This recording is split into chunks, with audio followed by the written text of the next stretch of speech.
اور جو قاسم کا مددگار ہے وہی میرا مددگار ہے، اور جو قاسم کا ساتھی ہے وہی میرا ساتھی ہے۔ اور ہاں یہ بھی کہہ رہے ہوتے ہیں کہ انشاءاللہ جتنے بھی ہیلپرز ہیں نا، آپ سب کو نا بہت یعنی کہ نا خوشی ملنے والی ہے ایک، یعنی کہ آپ کے لیے آگے جو ہے نا وہ بہت اچھا ٹائم آنے والا ہے، ان کے کوئی سلامتی والا کوئی دروازہ کھلنے والا ہے، اس طرح کی نا کوئی وہ باتیں کر رہے ہوتے ہیں۔ یہ ویڈیو ان لوگوں کے لیے ہے جو یقین رکھتے ہیں کہ محمد قاسم ہی امام مہدی بنے گا۔ بہت سے لوگ ایسے ہیں جو محمد قاسم کے خوابوں پر یقین رکھتے ہیں لیکن محمد قاسم کی مدد نہیں کرتے۔ یاد رہے کہ جو لوگ محمد قاسم کے خوابوں پر یقین رکھتے ہیں اور اس کی مدد نہیں کرتے وہ محمد قاسم کے ساتھیوں میں شامل نہیں ہیں، یعنی جو انعامات محمد قاسم کے ساتھیوں کو ملیں گے وہ ان لوگوں کو نہیں ملیں گے۔ اب بہت خوش قسمت ہیں کہ اب محمد قاسم کو پہچان چکے ہیں۔ آپ کو چاہیے کہ قاسم کی سوشل میڈیا کے ذریعے مدد کریں، ابھی بھی وقت ہے۔ اگر آپ نے محمد قاسم کی مدد نہ کی تو آگے اب پچھتائیں گے۔ سب سے پہلے آپ کو سوشل میڈیا ایپس پر اکاؤنٹ بنانا چاہیے۔ یہ سب یوٹیوب پر مل جاتا ہے کہ یوٹیوب چینل، فیس بک پیج اور دوسرے سوشل میڈیا اکاؤنٹ کیسے بنانا ہے، اور اپنے چند ویڈیوز بنا کر بس نہیں کرنی ہے، آپ کو مسلسل ویڈیوز بنانی چاہیے۔ شروع میں جب میں نے محمد قاسم کی مدد کرنے کے بارے میں سوچا تو میں نے کہا کہ صرف ایک ویڈیو بناؤں گا یہ کافی ہے،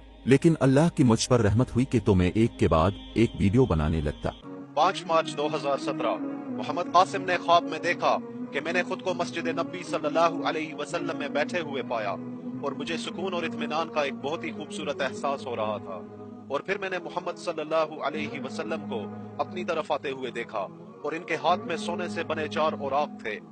آپ صلی اللہ علیہ وسلم نے بہت ہی پرمسرت انداز میں مجھے بتایا کہ قاسم، میرا یہ پیغام میری امت کو دے دو کہ جو بھی تمہاری مدد کرے گا وہ ایسے ہی ہے جس طرح اس نے میری مدد کی، اور وہ شخص قیامت کے دن میرے ساتھ ہوگا۔ اور قاسم، میرا یہ پیغام ان لوگوں کو دے دو جو تمہارے ساتھ ہیں کہ وہ اس کام کو نیک اعمال میں لکھے جانے کی فکر نہ کریں، اور وہ جیسا بھی کام کر رہے ہیں اس کو حقیر نہ جانیں، حتیٰ کہ اگر کوئی بہت چھوٹی سی بھی کوشش کرے تو پھر بھی اللہ اس کی کوشش کو ضائع نہیں ہونے دے گا۔ اللہ اس کام کا اجر دوہرے سے بھی زیادہ کر دے گا۔ یہ کام وہ جو کر رہے ہیں کوئی معمولی کام نہیں ہے۔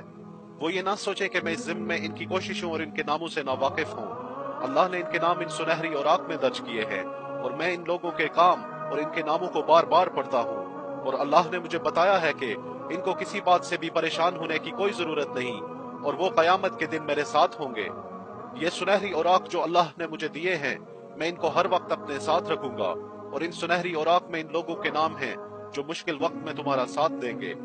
قاسم، میرا سچا اسلام اللہ کی مدد سے پوری دنیا میں پھیل جائے گا، اور اس بات کو یقینی بناؤ کہ میرا یہ پیغام ان لوگوں تک پہنچے۔ میں وہاں پر خاموشی اور ادب سے بیٹھ کر محمد صلی اللہ علیہ وسلم کی باتوں کو سنتا ہوں۔ میری خواہش ہوتی ہے کہ میں سنہری اوراق میں لکھے ان ناموں کو پڑھ سکوں، لیکن مجھ میں حرکت کرنے کی ہمت ہی نہیں ہوتی، اور مجھے تو یہ بھی نہیں پتا کہ میرا اپنا نام بھی وہاں درج ہے کہ نہیں۔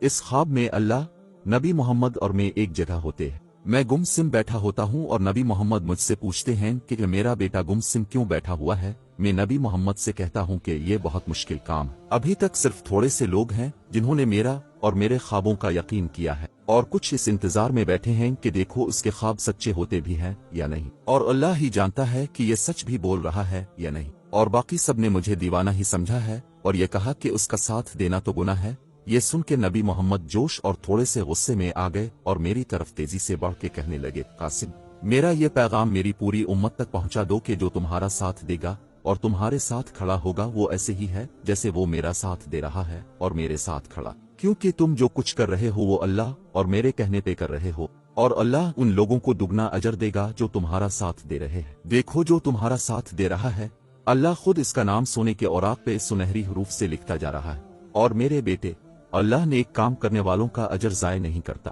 اور جو تمہارا ساتھ نہیں دے رہا وہ دراصل اپنا ہی نقصان کر رہا ہے۔ میں اپنی پوری امت کو تمہارے بارے میں بتا رہا ہوں تاکہ قیامت کے دن میرا کوئی امتی مجھے یہ الزام نہ دے سکے کہ نبی محمد آپ نے ہمیں قاسم کے بارے میں بتایا ہی کب تھا، ورنہ ہم ضرور قاسم کا ساتھ دینے والوں میں سے ہوتے۔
دیکھا اپنے ڈریمز میں کہ اللہ قیامت قائم کر دیتا ہے.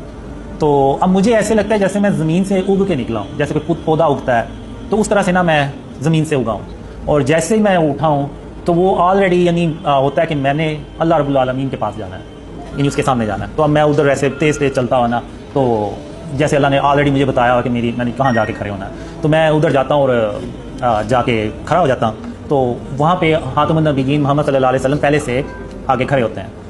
تو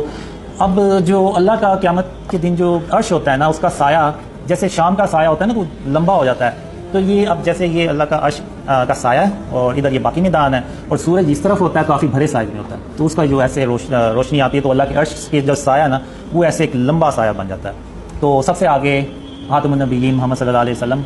کھڑے ہوتے ہیں. پھر اس کے پیچھے آپ صلی اللہ علیہ وسلم کی جو امت ہوتی ہے وہ, پھر جب اس کے بعد پھر حضرت ابراہیم علیہ السلام اور ان کی امت کے لوگ ہوتے ہیں. پھر اس کے بعد سارے درجہ بدرجہ اللہ کے نبی اور ان کے امتی ہوتے ہیں. تو جو میں نے ڈریمز میں دیکھا ہے, خاتم النبیین محمد صلی اللہ علیہ وسلم کی امت کی جو تعداد ہے وہ بہت زیادہ ہوتی ہے باقی نبیوں کی امتوں سے. تو میں یہاں پہ کھڑا ہو جاتا ہوں, اور میرے ساتھ وہ لوگ ہوتے ہیں جو دنیا میں ساتھ ہوتے ہیں. تو اب محمد صلی اللہ علیہ وسلم یہاں پہ اب ہم سے نا ملاقات کرنے آتے ہیں. تو وہ جتنے بھی لوگ ہوتے ہیں وہ سب خاتم النبیین محمد صلی اللہ علیہ وسلم ان سے ان پرسن ملتے ہیں, اور وہ کہتے ہیں کہ آپ نے دنیا میں قاسم کے ساتھ رہے, اور اسلام اور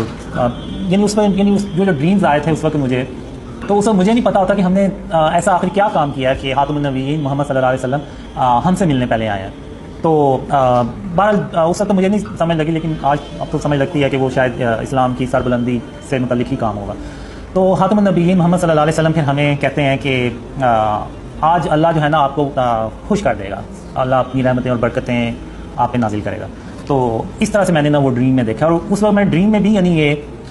سوچ رہا ہوتا ہوں, حیران ہو رہا ہوتا ہوں کہ ہم نے آخر دنیا میں ایسا کیا کام کیا ہوگا کہ خاتم النبیین محمد صلی اللہ علیہ وسلم خود ہم سے ملنے آیا. تو وہ اس طرح کا ڈریم ہوتا ہے. تو اس کے علاوہ بھی کافی ڈریمز ہوتے ہیں, یعنی اس میں یہ جو ایریا ہوتا ہے ادھر سارے کفار ہوتے ہیں کھڑے ہوئے, اور ان کے گردنوں میں اور پورا زنجیروں میں جکڑے ہوتے ہیں, اور ایسے یعنی کہ ان کے اوپر یہ آج جو دن ہے نا وہ بہت بھاری ہے. تو اور ان کے لیے کوئی چھاؤں نہیں ہوتی, اور ایون زمین بھی ان کی پاپری ہوتی ہے, اور زمین سے بھی جو ہے نا وہ ان کو تپش محسوس ہو رہی ہوتی, مل رہی ہوتی.